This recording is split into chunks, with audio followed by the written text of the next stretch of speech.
ವಾಲ್ಮೀಕಿ ನಿಗಮ ಹಗರಣದಲ್ಲಿ ಶಾಸಕ ದದ್ದಲ್ಗೆ ಶಾಕ್ ಮೇಲೆ ಶಾಕ್ ಎದುರಾಗ್ತಾ ಇದೆ.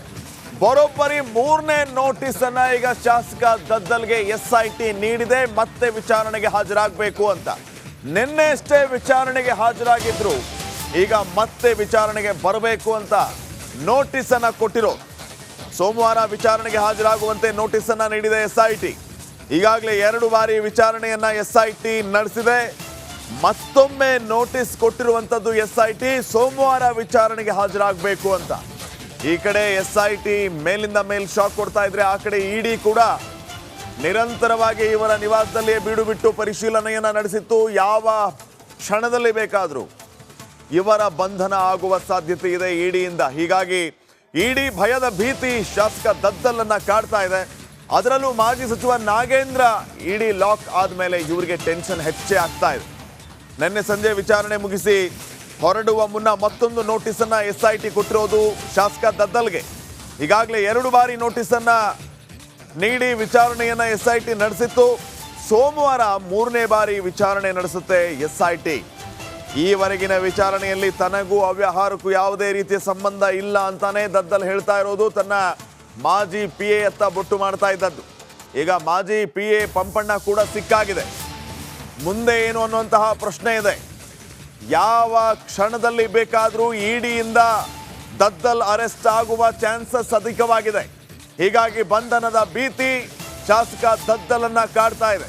ವಾಲ್ಮೀಕಿ ನಿಗಮದ ಅಧ್ಯಕ್ಷರಾಗಿರುವಂತಹ ದದ್ದಲ್ ED ಕೆಡ್ಡಾಕೆ ಶೀಘ್ರದಲ್ಲಿ ಬೀಳಬಹುದಾ ಅನ್ನುವಂತಹ ಪ್ರಶ್ನೆ ಒಂದ್ ಕಡೆ ಇದೆ.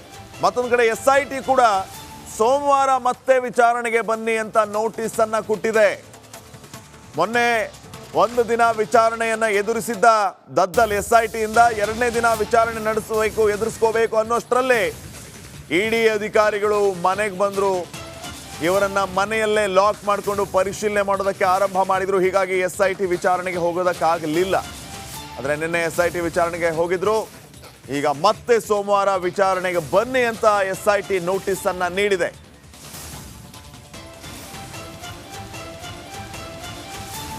ಈ ಬಗ್ಗೆ ಇನ್ನಷ್ಟು ಮಾಹಿತಿಯನ್ನು ನೀಡಿದ್ದಾರೆ ಪ್ರತಿನಿಧಿ ಅಜಯ್. ಈಗ ನೇರ ಸಂಪರ್ಕದಲ್ಲಿ ಜಾಯ್ನ್ ಆಗ್ತಾ ಇದ್ದಾರೆ. ಅಜಯ್, ಈಗಾಗಲೇ ನಾವು ಗಮನಿಸ್ತಾ ಇದ್ವಿ, ಒಂದ್ ಕಡೆ SIT ಶಾಕ್, ಮತ್ತೊಂದು ಕಡೆ EDಯ ಆತಂಕ ದದ್ದಲ್ ಅನ್ನ ಕಾಡ್ತಾ ಇರೋದು. ಏನೆಲ್ಲ ಬೆಳವಣಿಗೆಗಳಾಗ್ತಾ ಇದೆ, ಮತ್ತೆ ಏನು ಅಪ್ಡೇಟ್ ಕೊಡ್ತೀರಿ ವಿಚಾರವಾಗಿ?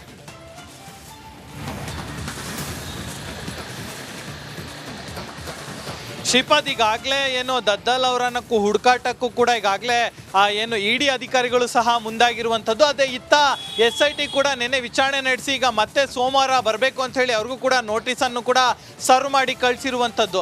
ಆದರೆ ಈ ಕಡೆ SIT ಅಂದರೆ ED ಈಗ ಇವತ್ತಿಲ್ಲ ನಾಳೆ ಒಳಗೆ ಅವರನ್ನ ಏನು ಪಿಕ್ ಮಾಡಲೇಬೇಕು ಅಂತ ಕೂಡ ಇರುವಂಥದ್ದು. ಯಾಕಂದರೆ ಅವರ ವಿರುದ್ಧ ಸಾಕಷ್ಟು ಸಾಕ್ಷಿಗಳನ್ನು ಕೂಡ ಈಗಾಗಲೇ ED ಅಧಿಕಾರಿಗಳು ಕಲೆ ಹಾಕಿರುವಂಥದ್ದು.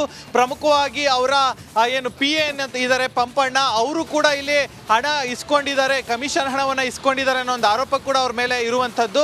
ಸೊ ಹೀಗಾಗಿ ಈ ರೀತಿಯಾಗಿ ಸಾಕಷ್ಟು ಆರೋಪಗಳು ಕೂಡ ಅವ್ರ ಮೇಲೆ ಇರುವಂಥದ್ದು. ಅವ್ರ ಮನೆಯಲ್ಲಿ ರೈಡ್ ಮಾಡಿದಂಥ ಸಂದರ್ಭದಲ್ಲೂ ಕೂಡ ಸಾಕಷ್ಟು ಎವಿಡೆನ್ಸ್ಗಳನ್ನು ಕೂಡ ಈಗಾಗಲೇ ಕಲೆಕ್ಟ್ ಮಾಡಿದ್ದಾರೆ ED ಅಧಿಕಾರಿಗಳು. ಅವೆಲ್ಲವನ್ನ ಮುಂದಿಡ್ಕೊಂಡು ಈಗ ಅವರನ್ನು ವಶಕ್ಕೆ ಪಡೆದು ಅರೆಸ್ಟ್ ಮಾಡುವಂಥ ಸಾಧ್ಯತೆಗಳು ಕೂಡ ಇದೆ. ಸೊ ಹೀಗಾಗಿ ಅವರ ಮೊಬೈಲನ್ನು ಕೂಡ ಈಗಾಗಲೇ CDR ಅನ್ನು ತೆಗೆದು ಅವರ ಲೊಕೇಶನ್ನು ಕೂಡ ಈಗಾಗಲೇ ED ಅಧಿಕಾರಿಗಳು ಕೂಡ ಈಗಾಗಲೇ ಹುಡುಕಾಟವನ್ನು ಮಾಡ್ತಾ ಇದ್ದಾರೆ. ಒಂದು ವೇಳೆ ಅವರ ಲೊಕೇಶನ್ ಏನಾದ್ರು ಬೆಂಗಳೂರಿನಲ್ಲೇ ಸಿಕ್ಕರೆ ಇವತ್ತೇ ಅವರನ್ನು ಅರೆಸ್ಟ್ ಮಾಡ್ತಾರೆ. ಅರೆಸ್ಟ್ ಮಾಡಿ ಮತ್ತೆ ವಶಕ್ಕೆ ಪಡೆದು ಆನಂತರ ನ್ಯಾಯಾಧೀಶರ ಮುಂದೆ ಕರ್ಕೊಂಡೋಗಿ ಮತ್ತೆ ಈಗ ಏನು ಮತ್ತೆ ಕಸ್ಟಡಿಗೆ ತೆಗೆದುಕೊಳ್ಳುವಂಥ ಎಲ್ಲ ಸಾಧ್ಯತೆಗಳು ಕೂಡ ಈಗಾಗಲೇ ಹೆಚ್ಚಾಗಿರುವಂಥದ್ದು. ಶ್ರೀಪಾದ್, ಓಕೆ, ಥ್ಯಾಂಕ್ ಯು ಮಾಹಿತಿಗಾಗಿ.